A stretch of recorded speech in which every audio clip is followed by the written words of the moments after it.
Coming up this week on Sporting Journal Radio. We're in Alabama. I'd say everybody down in Alabama should bring the ass up to Minnesota. The alligators, that's always a treat. Broadcasting on the Sporting Journal Radio Network, wherever you get your podcasts or watch on YouTube. Fish on right now. Well, we're here at the 2024 Pheasant Fest and Quail Classic, presented by OnX. Know where you stand with OnX. And our guest now is Jeremy Smith. I fish, I hunt, and always will. It's just to look out for your everyday hunter, angler, and trapper that's out there. A Fish Hunt Forever production. This is Sporting Journal Radio. All right, welcome to the show. I'm Brett Amundsen. Thanks for tuning in on the network by demand or by watching this on YouTube. You can see we're out of the studio. Dan, we're in Alabama. Alabama. What do you think?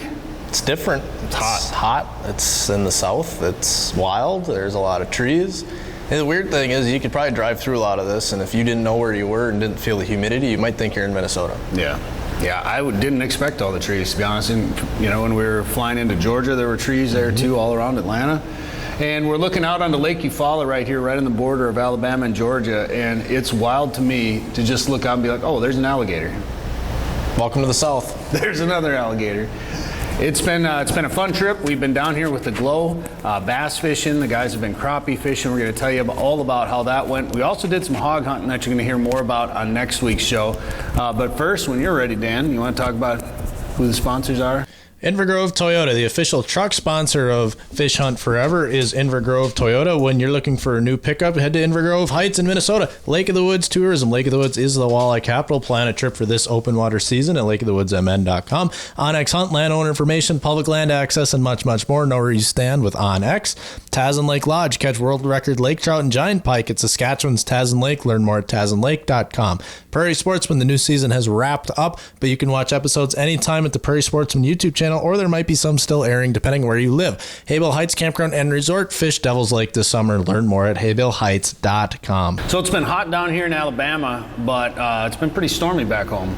Yeah, I guess. I mean, we're not there to see it, but the radar looked kind of gnarly. I really haven't seen any pictures from Minnesota, so Iowa got hit hard. We kept seeing rain gauges. Rain gauges, yeah, it rained pretty hard back home, but no severe weather back home, I guess, where we're at. Right, just a lot of rain, over 4 inches. It sounded like came down in like a evening to morning span. So lots of water out there. Hope where you're at, everything is fine, and it's good for the duck population. Pheasant nesting is probably not the best, but if it's anything like the last couple of years, it'll all be a drought the rest of the year. Yeah, but at the same time, if it's not, and we have a down pheasant year, I guess that's what it'll balance out. I mean, the ducks will be up, so you kind of need that. You can't just continue to have dry weather and think everything is going to be sustainable. That's not really great for the pheasants either. Well, we had a lot of rain. Well, they had a lot of rain here right before we got down here to Eufaula. I think they got 6 inches right before we got here. So muddied up the water a little bit. What was your first impression of the lake, Dan? It's an impoundment, so it's a lot, it's just a big reservoir, river style. I mean, the Chattahoochee River runs through here. So it's kind of how you'd expect a deep river channel with your backwater creeks and your typical flats, and then it's another lake. It's big and long, or long and narrow, and sets up like a river, because it pretty much is. I think the coolest part about it is this is Alan Jackson's song right here, way down yonder on the Chattahoochee. Yep, pretty much. That's pretty neat.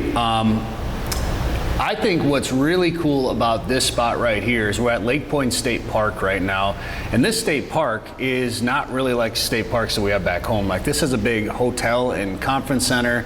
There's a big marina with a restaurant, and they're building a bar out of a boat. Yeah, it's kind of you would think Minnesota would have this. I'm sure somewhere in Minnesota that's a thing. Well, maybe not in a state park, though. Now the boat, Minnesota state parks they've got rules. Yeah. Now maybe the thing is that the boat needs to float. It needs to be a floating boat bar for it to be really cool. Water. Yeah. Yeah. Like a swim up bar, but a boat up bar. You knows your boat's in.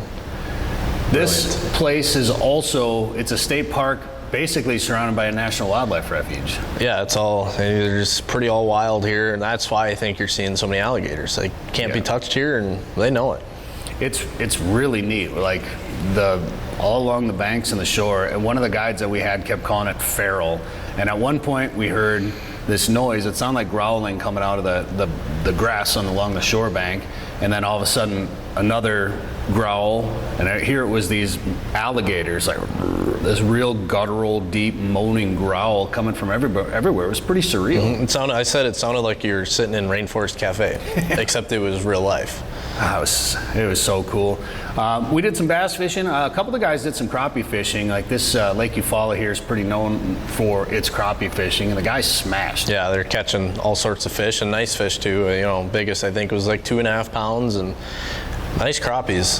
That'd be kind of a fun thing to try. I mean, we can do crappie fishing back home, but it's a little different here. You can throw out a bunch of rods. There's a lot of fish cribs that you can sit over and watch them swim around on forward-facing sonar. It would be kind of fun, and it's just a little different. Well, people are putting their own cribs out there, which I think is interesting. Yeah. Right. Can't really do that back home. No. Creating their own structure. Well, a couple of the media guys that are with us on this Aglow trip are here. We're going to try to get them to come out here and be a part of this show so they can talk about their crappie fishing experience down here. We did some bass fishing, and what I didn't expect is that we fished with the mayor, and I want to tell you all about that here in 1 second. But Dan, summer is here. Just pretty much, summer's here. Memorial Day weekend, the official kickoff is coming. The unofficial kickoff is coming.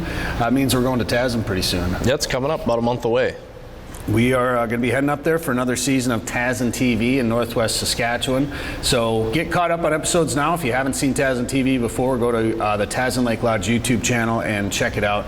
Trophy lake trout and northern pike. We're talking about world record sized lake trout and pike over 50 inches. We've smashed personal bests up there. We need to get you a big pike this year, Dan.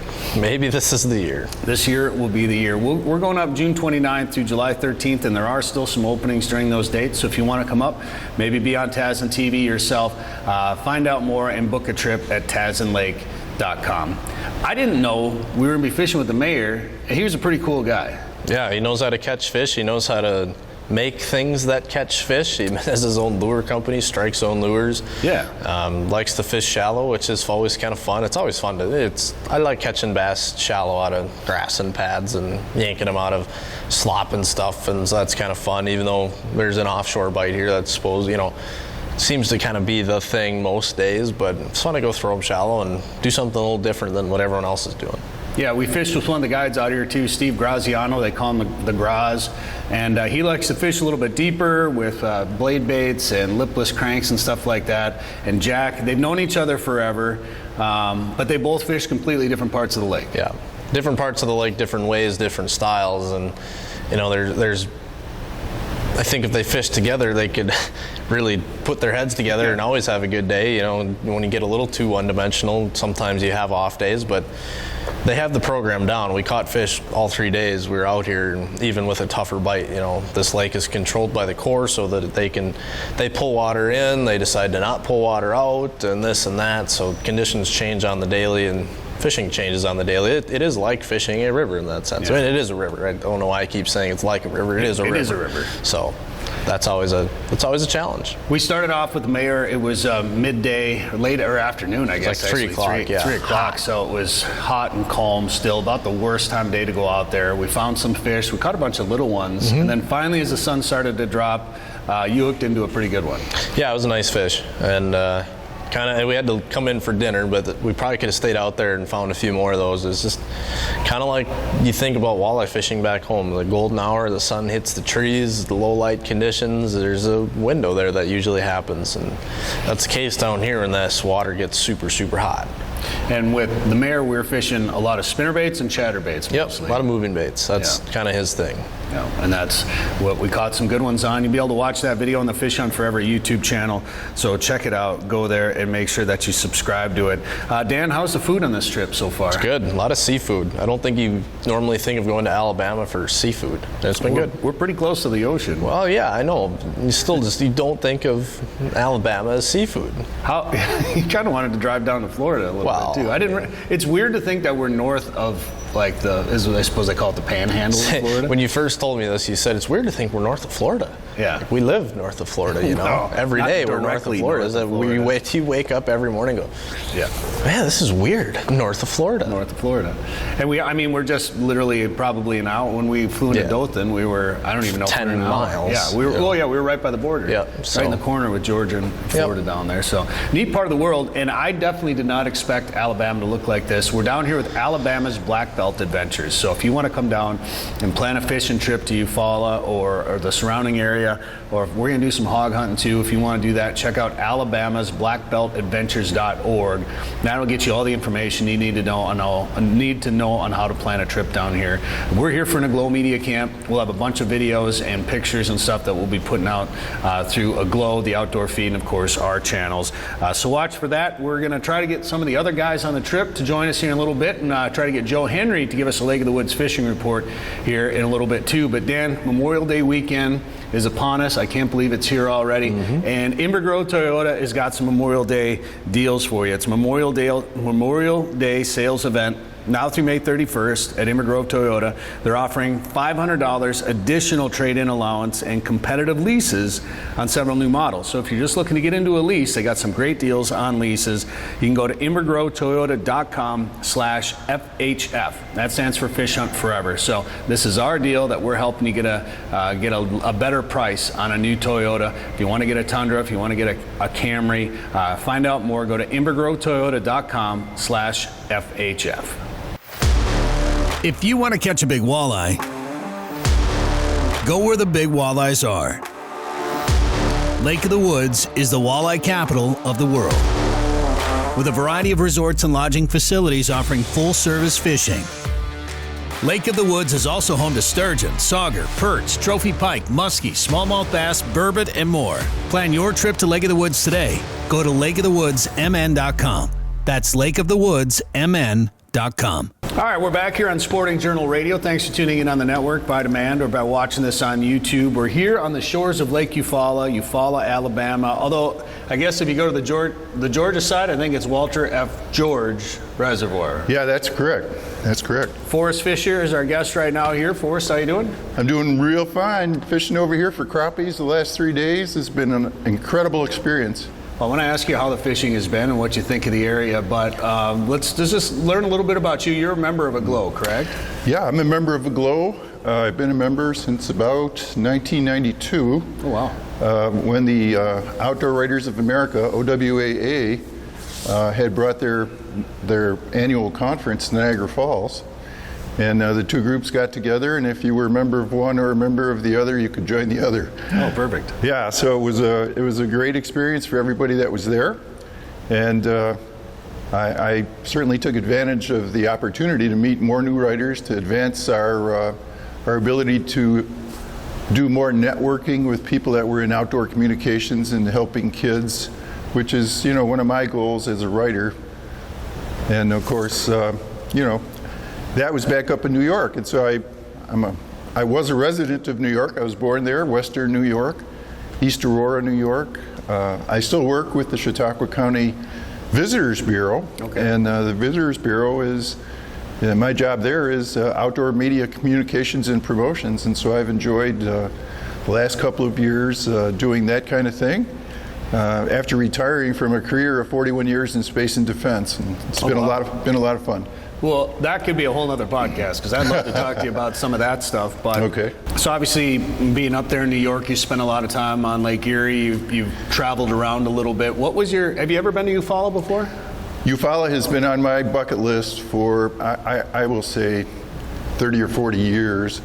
A good friend of mine in the military, I was stationed on a naval base in the panhandle of Florida, and his father lived on Eufaula. So he came up here, borrowed his dad's boat. We went and did some saltwater fishing where we were stationed. And ever since he told me about how big and how many of the crappies and bass are in Eufaula, I had it on my checklist. So I was so glad that the Association of Great Lakes Outdoor Writers got together with the Alabama Black Belt Adventure Association so that we could plan a trip here for outdoor communicators, and I'm just happy that I was one of the lucky guys that got invited.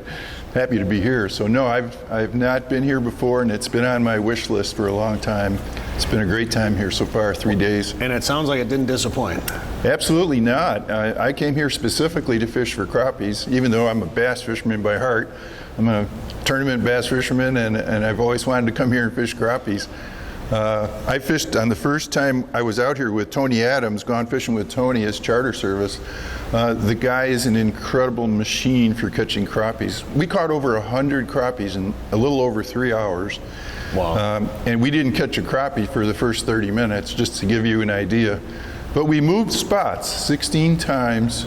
You know, we used minnows mostly for, I want to say, 90% of the catch. But I switched over to jigs, and Tony guided me on what to use and how to use it. And I caught 4 giant crappies on 4 consecutive casts, which, you know, for me, fishing in 22 to 24 feet of water was just a great experience because the tackle they use here is different from most anything else. 8 and 10 and 12-foot fishing rods. I'm not used to those, so it's kind of like fishing with a fly rod, but very nice way to fish, actually. You can never tear the mouth out of the soft mouth of crappie using those kind of rods. So there's a lot of cushion there, and since you're using monofilament instead of braid, there's a lot of stretch, and you know it's very forgiving. So even guys that don't fish a lot can catch a lot of fish here and have a lot of fun doing it. Especially when you're fishing with guys like Tony Adams. You know, we moved spots 16 times. What were you using, jigs, or what were you using? Well, in the beginning, we were using minnows. Minnows with a size 2 Model 202 Eagle Claw hook, Aberdeen hook, gold-plated hook, with about an 1/8 ounce split shot, about 10 inches above, dropping it to the bottom, raising it up 2 or 3 feet, and then slowly raising it a little farther into the fish. And we knew where the fish were because Tony is a master at setting broken trees and driftwood on the bottom, creating his own structure areas. And so we would catch 3 or 4 or 5 or 6 or 10 in one area, and then he'd say, you know, okay, we better move to another spot. He never wants to clean out, you know, an area where he's been fishing before. So I learned a lot from him in doing that. And today I fished with another guide who's a lifelong resident of Eufaula, living on the Georgia border, Eddie Whitehead. Eddie Whitehead is another guy that, you know, focuses in on certain particular structure on the bottom that he's familiar with. But quite honestly, I don't think we left from the marina launch over here. I don't think we were more than a mile or 3/4 of a mile from the launch. So Eddie put us right on fish. In fact, we caught some channel cats this morning too. Oh, did you? So yeah. Okay. Yeah, and that was fun because when you hook a channel cat on a 10-foot long rod, I bet it was a fight. It's a fight. Yeah, it took a while. I tail hooked a gar the other day. You did? Yeah. That had to be exciting. Yeah, I mean, we were using bass gear, so it was a little heavier, but that thing kept running and pulling line, and we were hoping it was a big striper or a big largemouth or something. Oh, yeah. But, how big was it? I don't know, 8-9 pounds or something. Yeah? Okay. We had a tail hook, so we just got her up next to the boat and popped her out. Yeah, that's good.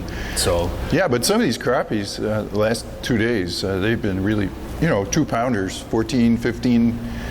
And I say 15, and if you're from New York or the northern states, 14 or 15 incher might not weigh a lot, but these fish are very wide. And today, for example, there's this incredible mayfly hatch going on. Some of the crappies we caught were spitting up mayflies. Sure. And so I thought it probably was not the easiest day to go fishing for anything, actually, because there were billions of. It was like the surface of the water was covered with them. Yeah. And I put a picture of it on my Snapchat, and somebody asked, well, what does that do to the fishing? And I said, well, it depends on who you ask. But obviously, you guys caught plenty of fish during that hatch today. We did. Were you trying to match it somehow, or you just with live bait? No, we started out with minnows that were, I want to say, 2.5 inches. And then we started sorting through the minnows. When we downsized to about the size of the mayflies, I'll say 1.5 inches. The fish just hammered those as soon as it went down. So, but we were always on structure, always on hidden structure, but just a blast. both guys, Eddie and Tony really know their business. It's worth it. I actually asked them, what does it cost, to do this kind of thing? And Tony and Eddie are both the same price, $350 for a half a day of fishing. And Tony said to me, but you don't need to be out here for a half a day to catch your limit. Yeah. I said, what do you think about a half a day? How many hours is that? He goes, well, 4 hours is probably a half a day of fishing. And I said, well, how long do you have to be out here and what's the limit? And he says, well, there's no minimum size limit, but we don't keep anything under 10. I said, okay, and what's the daily bag? And he said, 30 fish per day. So I said, 30 fish per day, 2 people in the boat that have hired you for service, and you're done in less than a half a day. He goes, yeah, he says, on a good day, he says, we're back at the dock in an hour and a half or 2. I was like, you gotta be kidding me.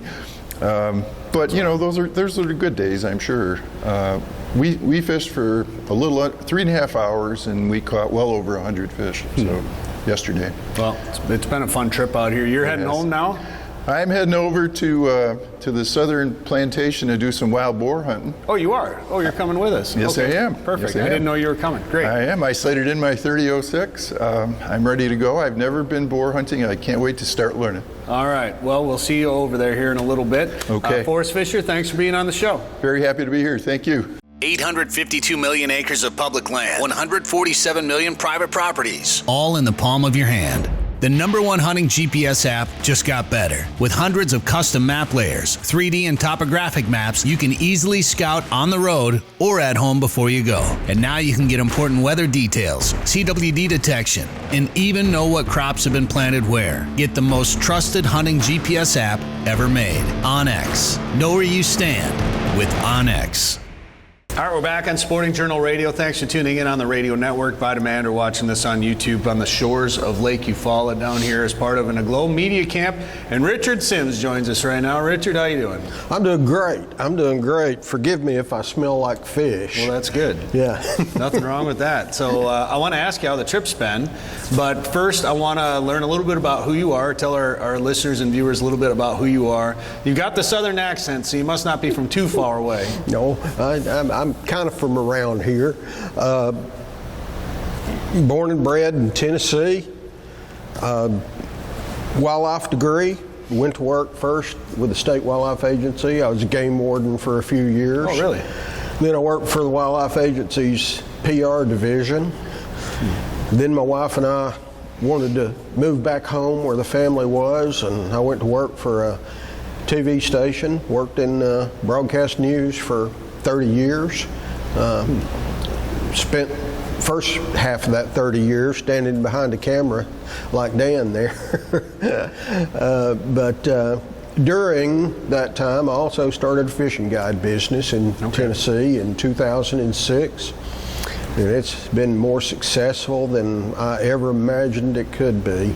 Scenic City Fishing Charters. Okay. And including me, we've got 10 guides that guide for multi-species in the Tennessee River. Okay. Well, I was going to say, what's the Scenic City? Is that a nickname for a city there? That's a nickname for Chattanooga, Tennessee. Okay. And it's got a lot of nicknames, but Scenic City is one of the big ones. Lots of mountains and Tennessee River flowing right through the middle of them, and it's an incredible fishery.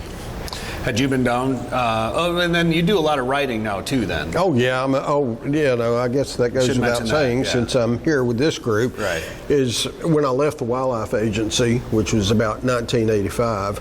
I started freelance writing so I could keep my hand in the conservation arena. So I've been a freelance writer ever since. What's that? Going on 40 years. Oh wow.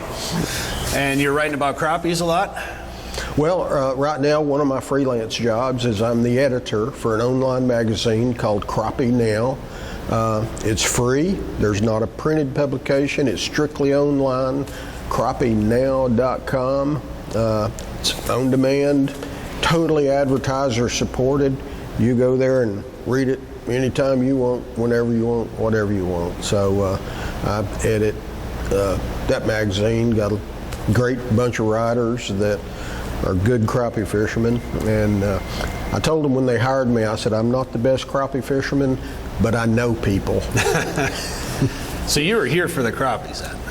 Well, yeah, Had you been here before? You know, actually, I have been. I didn't realize it until I pulled up in here, but I was here for another outdoor rider conference probably 10 years ago, give or take. And I've been, this was, so I fished it some then, but not as seriously as we've fished for the last 3 days. And so this is probably the most concentrated hardcore fishing experience I've had, and it was good. Yeah, you guys got a lot of fish? Yeah. Oh yeah. You know, it's I knew it was a good crappie lake. I mean, it's just a very productive southern reservoir, you know, with most game fish, but I never realized it had the numbers of crappie that it has. You know, I mean, this lake it's loaded with crappie from what I've seen. You know, I mean, in the 3 times I've been out, I don't know, me and the guides I was fishing with, I'd say we put 150 to 200 crappie in the boat, you know, and it was pretty cool. How were you guys fishing? Using a lot of, the guys I was with used Mega Live, but most people commonly know it as Live Scope, but we were using the Humminbird Mega Live. More than anything, you know, Tony Adams was the guy I fished with twice, and he knows this lake better than I know my living room. You know, I think he told me he had 2,500 waypoints on this lake, and he knows which ones hold fish and when they hold them. In a lot of cases, he's using his Mega Live to look and say, yes, there is fish here on this structure. But he doesn't really, he's not married to, you know, throwing a jig out there. And we did both. He's straight lining minnows and down over brush tops and stumps, etc. I loved a single pole, you know, so I was throwing a jig a lot of times. He caught a lot more fish than I did, but I loved to feel the thump. So I was and we caught fish both ways. And I know some of the other folks that you talk to or that are here were you're doing the same thing, and but it just, you know, he'd hit a treetop and we'd catch 8 or 10 fish out of it, and then we'd sit for 5 minutes and not get a bite, even though you knew there were still fish down there. And he'd say, come on, we're gonna go somewhere else to find some hot fish. Sure. And he'd head off to one of his other 2,500 waypoints. Wow. Did you catch some size too? I mean, not real big. You know, we caught some 1.5-pound fish, some. But since there are so many fish here, there's a lot of small fish. We caught a lot of 8 to 10 inchers. But today we actually counted, because I was saving fish to shoot some stringer pictures. I think we caught 37. We put 37 fish in the live well today, and we threw back some small ones. You know, so we caught, you know, between 40 and 50 fish this morning easily. We had a lot of 10 to 11 inchers, you know, some 11.5s, etc. I may have seen a couple, 3 fish that were, you know, those 13 to 14 inch class fish. Nice fish. But it's interesting too how they can put some structure in here. Can you do that back home? I don't know what the regulations are here. Yes, we can on the Tennessee River.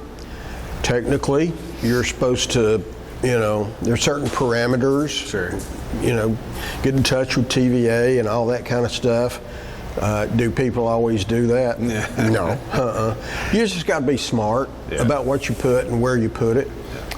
In our neck of the woods, it's what's called a drawdown reservoir. So in the winter time, the water levels drop about 6 feet.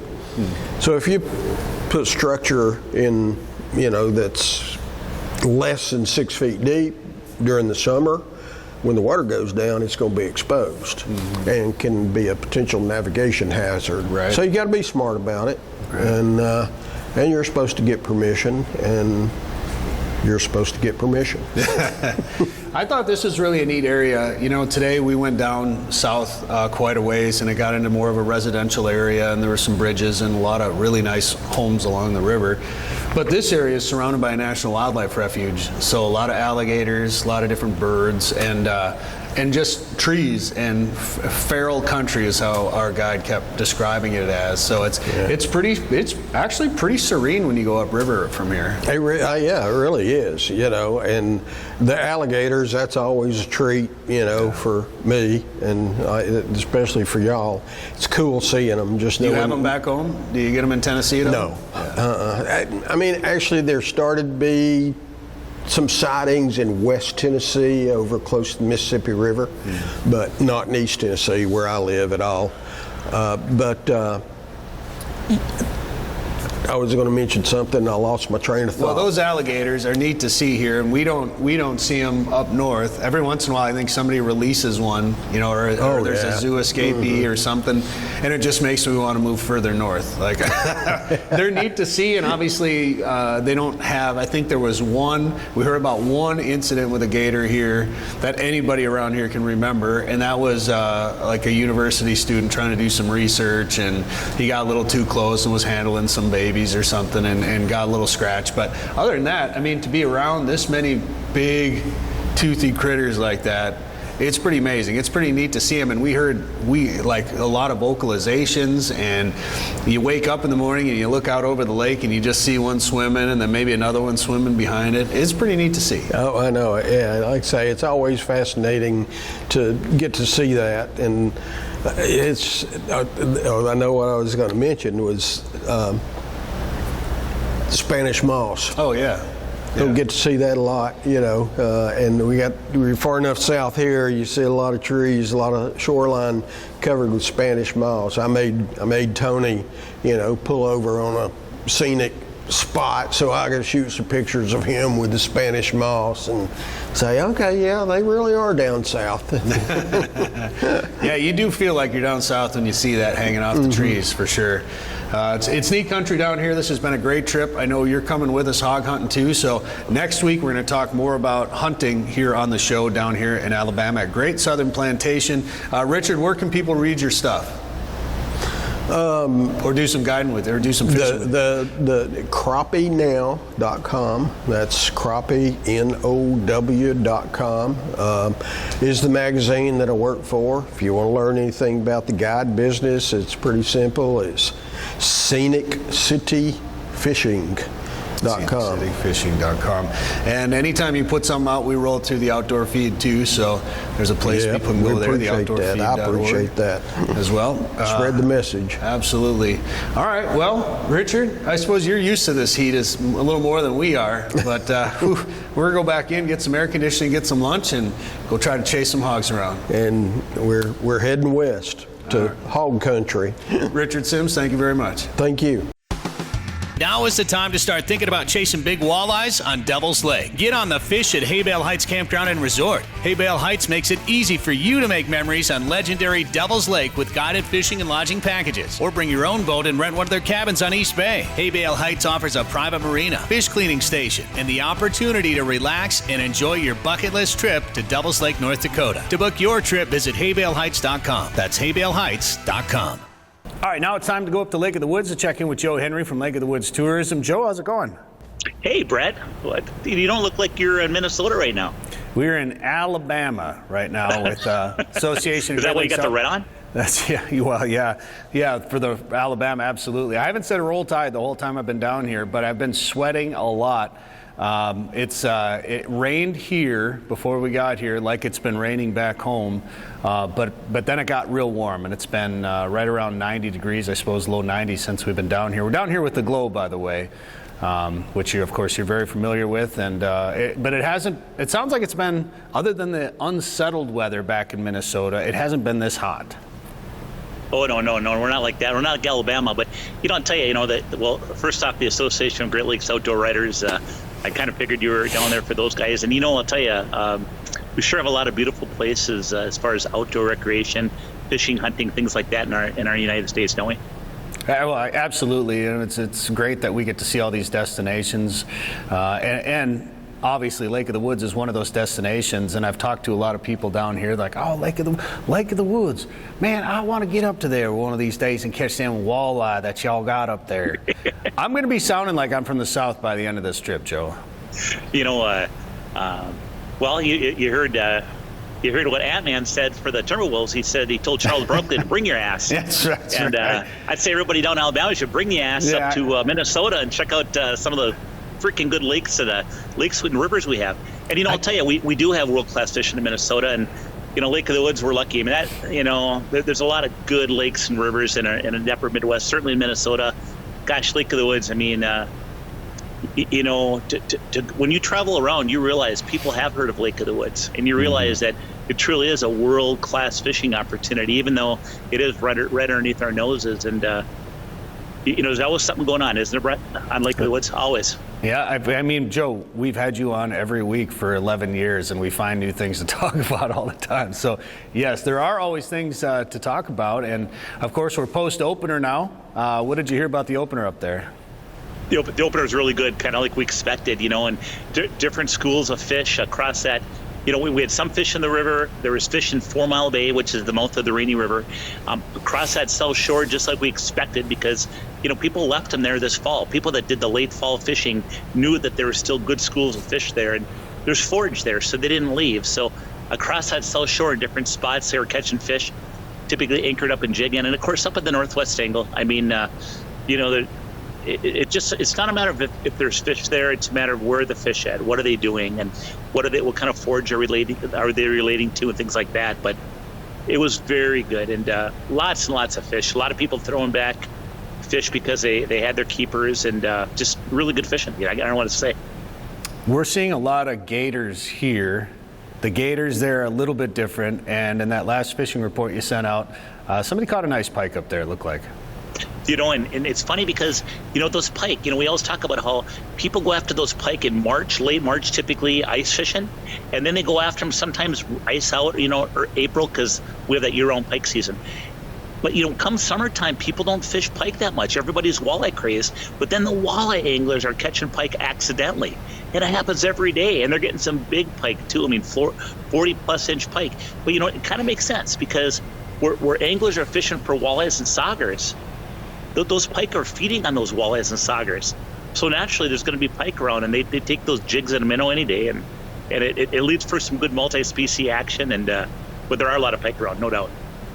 We're down here, obviously, promoting tourism to this area, which you're very familiar with. And one of the conversations, we actually fished with the mayor down here, Joe, and one of the conversations we had in the boat was about the economic impact of bringing people in. And because we're going to be talking about Alabama, we're probably going to have a lot of people from Alabama watching this podcast or listening to this week who may want to come up to Lake of the Woods. How important is that to the area when you get people coming up? And I don't know how many people come up from an area like this to Lake of the Woods. Obviously, you got people coming from all over the world. But when people come, particularly from maybe a new area like this, how important is that to the local economy? Well, I'll give an example. Just for the state of Minnesota alone, fishing is over a $4 billion industry. It's bigger than the whole Mayo Clinic to Minnesota. So if that puts things in perspective, fishing is huge, and it's not just the fishing guides and the fishing resorts. When people go on vacation, for every dollar spent on lodging, there's a 5 to 7 time trickle-down effect to the local economy. So it fuels the bait shops, the hardware stores, the gas stations, grocery stores. I mean, I can go on to coffee shops. I mean, everybody benefits when people are traveling and staying overnight, and it's kind of the engine that just kind of starts out by somebody going on a fishing trip. And in Minnesota, one of the things that we really like to talk about too in the summer is that we kind of have the air-conditioned state, especially if you're from the south.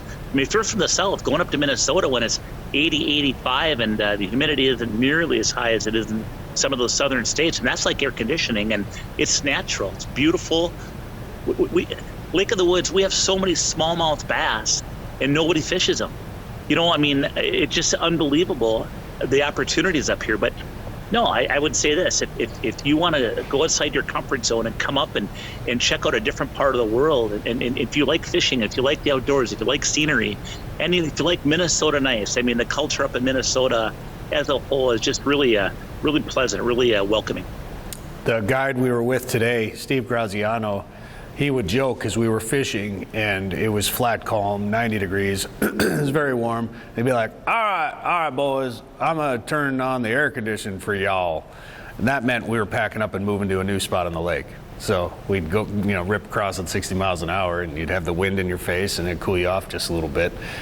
When it comes to that economic impact, Joe, this is what I really like about America, really. I mean, this is how this sort of society achieves success, right? You're spending money in new areas, you're circulating money, you're creating economy, and you're doing it in the outdoors, which to me is even better. So we're able to go out there and hunt and fish and recreate in the outdoor world, and we're providing jobs, we're providing income, we're providing economy, and we're keeping, Joe, a lot of small towns alive. 100%. I mean, it's an engine. And you think about some of the destinations where it's the best fishing and hunting, they're not big cities where there's already an economic engine. These areas really rely on outdoor recreation, hunting, fishing specifically. And look at Lake of the Woods as an example. Give an example. Lake of the Woods. We have 4,000 people in our county, in our entire county, yet on a busy given day of ice fishing on a weekend, we might have 10,000 people on the ice. That's 2.5 times the population of the county. People will find this interesting. And you know the answer to this. If I asked you how many stoplights we have in Lake of the Woods County, what would you say? And of course, you know the answer. It's zero. We don't have one stoplight. We have more deer than we have people. Now, we have a lot of people coming up here because it's God's country. It's incredible. It feels different. Fishing's world class. We catch walleyes all year long, even during the heat of the summer in August. I mean, it's just a very unique situation, and that's why people love it so much. I think the other thing is cool too is you talk about the Northwest Angle being an exclave. Brett, there's 4 exclaves across the U.S.-Canada border. You got Hyder, Alaska. You have Point Roberts, Washington, Northwest Angle, and you have Campbellvale Island over in that Nova Scotia main area. But it's unique. You have to drive through Canada in order to reach a part of the United States.